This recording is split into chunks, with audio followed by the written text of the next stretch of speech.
నమస్కారం. Tanuku rotary club ఆధ్వర్యంలో గురువారం సాయంత్రం 6:30 గంటలకు జరిగే ప్రత్యేక సమావేశంలో క్లబ్ సీనియర్ నాయకులు, ప్రముఖ ఆడిటర్ జొన్నలగడ్డ సూర్య సుబ్రహ్మణ్యం పాల్గొని జీఎస్టీ కొత్త సవరణలు, విధి విధానాలు అనే అంశంపై మాట్లాడతారని క్లబ్ కార్యదర్శి గోకవరపు సుధాకర్ బుధవారం ఒక ప్రకటనలో తెలిపారు. ఈ సందర్భంగా Andhra Pradesh real estate regulate authority మెంబర్గా నియమితులైన తణుకు తెలుగుదేశం అధ్యక్షులు రొటేరియన్ మంత్రిరావు వెంకటరత్నం, ఆంధ్రప్రదేశ్ నాటక అకాడమీ కార్పొరేషన్ డైరెక్టర్గా నియమితులైన రోటరీ క్లబ్ అధ్యక్షులు డాక్టర్ కలగర వెంకటకృష్ణ, భారతీయ జనతా పార్టీ పశ్చిమ గోదావరి జిల్లా అధ్యక్షురాలుగా నియమితులైన క్లబ్ మాజీ అధ్యక్షురాలు అయినంపూడి శ్రీదేవిలను ఘనంగా సన్మానించనున్నట్లు సుధాకర్ వివరించారు. ఈ అన్ని కార్యక్రమాల్లోనూ రోటరీ, రోటరాక్ట్ సభ్యులే కాకుండా ఆసక్తి గల ప్రజలు పాల్గొని జయప్రదం చేయాలని కార్యదర్శి కోరారు. తూర్పుగోదావరి జిల్లా వార్తలు.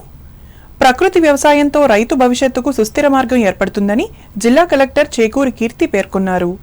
తూర్పుగోదావరి జిల్లా అనపర్తి మండలం సావరం గ్రామంలో ప్రకృతి వ్యవసాయం చేస్తున్న రైతులతో బుధవారం కలెక్టర్ మాట్లాడి వివరాలు తెలుసుకున్నారు. ఈ సందర్భంగా కీర్తి మాట్లాడుతూ ప్రకృతి వ్యవసాయం ద్వారా నేల ఉరుకులు పెరిగి పంటల నాణ్యత మెరుగుపడుతుందని అన్నారు. ప్రధానంగా సింథటిక్ ఎరువులు, పురుగుమందులు వాడకపోవటం వలన ఈ పంటలకు మంచి డిమాండ్ ఉంటుందని చెప్పారు. అలాగే ప్రకృతి వ్యవసాయం దిశలో రైతులు చొరవ తీసుకోవాలని అన్నారు. రాష్ట్ర ప్రభుత్వం ప్రకృతి వ్యవసాయానికి ప్రోత్సాహకాలు అందిస్తుందని వివరించారు. ఈ కార్యక్రమంలో కలెక్టర్ వెంట జిల్లా వ్యవసాయ శాఖ అధికారి ఎస్ మాధవరావు, గ్రామ సర్పంచ్ వారా కుమారి, ప్రకృతి వ్యవసాయం ప్రాజెక్టు మేనేజర్ కె తాతారావులు పాల్గొన్నారు.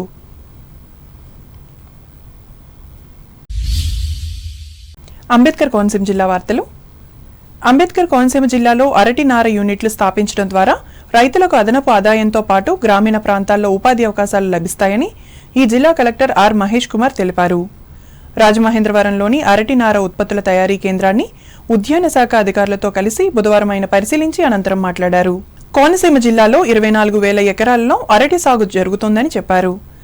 ప్రతి ఎకరం నుండి 120-200 కిలోల నార సేకరణ సాధ్యమవుతుందని అన్నారు. కిలో నార ధర 200 లెక్కన ఎకరానికి 32 నుండి 40,000 వరకు ఆదాయం లభిస్తుందని వివరించారు. ప్రతి ఎకరం నుండి వచ్చే 8 నుండి 10 టన్నుల వ్యర్థంతో వెర్మీ కంపోస్టుతో అదనంగా 50,000 వరకు లాభం వస్తుందన్నారు. రైతులకు, గ్రామీణ కళాకారులకు ఇది సుస్థిరమైన అభివృద్ధి దారితీస్తుందని కలెక్టర్ పేర్కొన్నారు. ఆ రీవైండింగ్ చేసి షటిల్ని left to right, right to left moving చేసేటప్పుడు ఏం జరుగుతుందంటే ఇలా ఒక బ్రేకేజ్ ఇష్యూ వస్తున్నాయి. ఎందుకంటే దీంట్లో ఫ్లెక్సిబుల్ నేచర్ తక్కువ ఉంటుంది.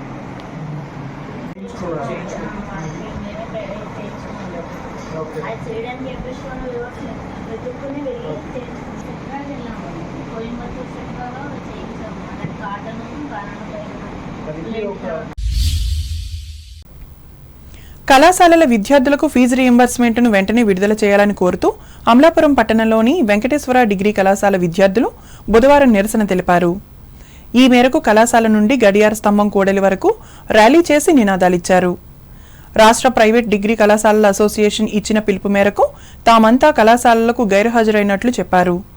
ఈ సందర్భంగా అసోసియేషన్ నాయకులు మాట్లాడుతూ ఫీజు రీయింబర్స్మెంట్ రాకపోవడం వల్ల కళాశాలలు తీవ్ర ఆర్థిక ఇబ్బందులు ఎదుర్కొంటున్నాయని అన్నారు. దీంతో విద్యార్థుల భవిష్యత్తు ప్రభావితం అవుతోందని ఆందోళన వ్యక్తం చేశారు. ఈ కార్యక్రమంలో అసోసియేషన్ రాష్ట్ర నాయకులు కేవీఆర్ఎన్ నరసింహారావు, కరాటం ప్రవీణ్, కె మనోహర్, వై వరప్రసాద్లు పాల్గొన్నారు.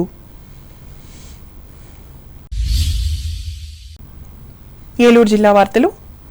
గిరిజనుల జీవన స్థితిగతులను మరింత మెరుగుపరచాలని రాష్ట్ర ప్రభుత్వాన్ని ఏలూరు జిల్లా పోలవరం శాసనసభ్యులు చిర్రి బాలరాజు కోరారు. అమరావతిలో జరుగుతున్న శాసనసభ సమావేశాలలో బుధవారం ఆయన పాల్గొని మాట్లాడారు. నియోజకవర్గంలోని గిరిజన ప్రాంతాలలో మౌలిక వసతులు లేకపోవడంతో గిరిజనులు ఎదుర్కొంటున్న సమస్యలను సభ దృష్టికి తీసుకువచ్చారు. ఈ సమస్యలను త్వరితగతిన పరిష్కరించే విధంగా చర్యలు తీసుకోవాలని ప్రభుత్వాన్ని బాలరాజు కోరారు. ప్రాంతాలు అభివృద్ధి చెందాలంటే రోడ్లు, మంచినీరు, కరెంటు సదుపాయం, విద్య, ఆరోగ్యం వీటిపై ప్రత్యేక దృష్టి పెట్టాలి అధ్యక్ష. తరాలు మారిన గిరిజనుల యొక్క తలరాతలు మారట్లేదని చాలా ఇబ్బందులు పడుతున్నారు అధ్యక్ష. గిరిజనులు కోట్లు అడగట్లేదు అధ్యక్ష, మా బ్రతుకులు మార్చండి అని అడుగుతున్నారు అధ్యక్ష. గిరిజనులు అభివృద్ధి చేయడానికి గౌరవనీయులు ఎన్టీఆర్ రామారావు గారు ఐటీడీఏలను ఏర్పాటు చేశారు అధ్యక్ష. ఈ సంస్థల ద్వారాగా గిరిజన గూడాలకి అన్ని సదుపాయాలు అందించే విధంగా చర్యలు తీసుకున్నారు అధ్యక్ష. తరువాతి కాలంలో ఐటీడీఏలు నిర్వీర్యం అయిపోయి వీటి ద్వారా ఉద్యోగ అవకాశాలు కల్పించేవారు అధ్యక్ష. కానీ ఇప్పుడు కనీసం ఎక్కడ కూడా ఐటీడీఎల్ ద్వారాగా ఉపాధి అవకాశాలు కానీ అభివృద్ధి కానీ అలాగే ట్రైకర్కి సంబంధించినటువంటి నిధులు కూడా ఎక్కడ మంజూరు చేయట్లేదు అధ్యక్ష. అదేవిధంగా ఇప్పుడు ఉన్నటువంటి ఐటీడీలను ఉద్యోగస్తులు ప్రక్షాళన చేసి మంచి ఉద్యోగస్తులు పెడితే ఐటీడీలు డెవలప్మెంటే అయ్యేటువంటి అవకాశం ఉంటుంది అధ్యక్ష. అదేవిధంగా జియో నెంబర్ 3ని గత ప్రభుత్వాల వైఫల్యాల వల్ల ఉద్యోగ అవకాశాలు కూడా గిరిజనులకు దూరం అయ్యాయి అధ్యక్ష. అనేక వేల మంది ఉపాధ్యాయులు సిఆర్టీలుగా ఎన్నో సంవత్సరాలుగా విధులు నిర్వహిస్తూ ఇంకా వారికి రెగ్యులైజేషన్స్ కాకుండా ఇబ్బంది పడుతున్నారు అధ్యక్ష. అదేవిధంగా ఐటీడీలకు ట్రైకర్ నుంచి మంచి నిధులు ఏర్పాటు చేసి ఐటీడీలను డెవలప్మెంట్ చేయాల్సిందిగా. రాష్ట్రంలోని ప్రముఖ దేవాలయాల్లో ఒకటైన ఏలూరు జిల్లా ద్వారకా తిరుమల చినవెంకన్నకు హుండీల ద్వారా భారీ ఆదాయం సమకూరింది. గడిచిన 31 రోజుల కాలానికి గాను స్వామివారికి నగదు రూపంలో 2,18,84,539 రూపాయల అధిక ఆదాయం లభించింది. స్థానిక ప్రమోద కళ్యాణ మండప ఆవరణలో బుధవారం హుండీల లెక్కింపు కార్యక్రమాన్ని నిర్వహించారు.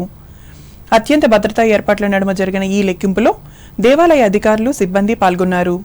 అలాగే భక్తుల కానుకల రూపేణ 120 గ్రాముల బంగారం, 4 కేజీల 79 గ్రాముల వెండి లభించినట్లు ఆలయ కార్యనిర్వహణాధికారి ఎన్వీఎస్ఎన్ మూర్తి తెలిపారు.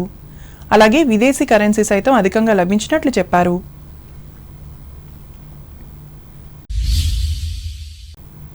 సకల జీవరాశులకు అన్నాన్ని ప్రసాదించే అన్నపూర్ణాదేవిగా కుంకుళ్ళమ్మ అమ్మవారి అలంకరణ భక్తులను అలరించింది. ఏలూరు జిల్లా ద్వారకా తిరుమల శ్రీవారి ప్రధాన ఆలయానికి దత్తదేవాలయమైన ఈ ఆలయంలో అమ్మవారికి దసరా మహోత్సవాలు అత్యంత వైభవంగా జరుగుతున్నాయి. ఇందులో భాగంగా అమ్మవారు రోజుకో అలంకరణలో భక్తులకు దర్శనమిస్తున్నారు. ఈ క్రమంలో బుధవారం శ్రీ కుంకుళ్ళమ్మవారు అన్నపూర్ణాదేవిగా భక్తులకు దర్శన భాగ్యాన్ని కల్పించారు. ఒక చేతిలో అక్షయపాత్రను ఉంచుకుని మరో చేతిలో ఉన్న గరిటతో సాక్షాత్తు ఆ మహాశివునికి భిక్షం వేస్తున్నట్లు ఉన్న ఈ అలంకరణ భక్తులను పరవశింపచేసింది.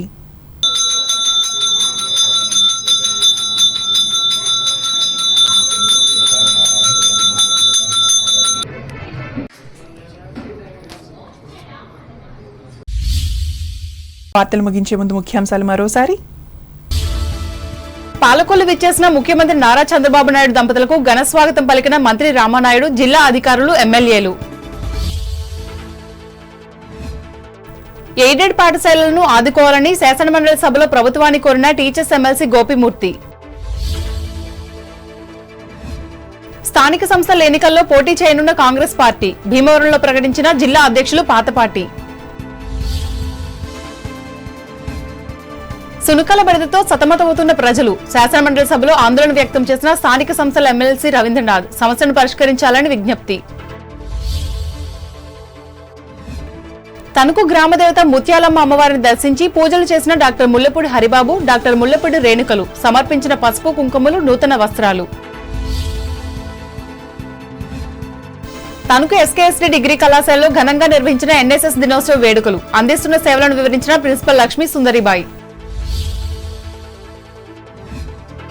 అన్నదాతలకు మేలు చేకూర్చనున్న ప్రకృతి వ్యవసాయం అనపర్తి మండలంలో స్పష్టం చేసిన తూర్పుగోదావరి జిల్లా కలెక్టర్ చేకూరి. రైతులకు అదనపు ఆదాయం చేకూరుస్తున్న అరటినార యూనిట్లు రాజమండ్రిలో ఉద్బోధించిన అంబేద్కర్ కోనసీమ జిల్లా collector Mahesh Kumar. Fee reimbursement ను విడుదల చేయాలని కోరుతూ అమలాపురంలో నిరసన ర్యాలీ నిర్వహించిన విద్యార్థులు. గిరిజనుల జీవన స్థితిగతులను మెరుగుపరచాలి అమరావతిలో జరిగిన అసెంబ్లీ సమావేశంలో ప్రభుత్వాన్ని డిమాండ్ చేసిన పోలవరం ఎమ్మెల్యే బాలరాజు. ద్వారకా తిరుమల చినవెంకన్న హుండీల ద్వారా నెల రోజులకు లభించిన 2,18,00,000 ఆదాయం ప్రకటించిన ఆలయ కార్యనిర్వహణాధికారి ఎన్వీఎస్ఎన్ మూర్తి. ఈ వార్తలు ఇంతటితో సమాప్తం. నమస్కారం.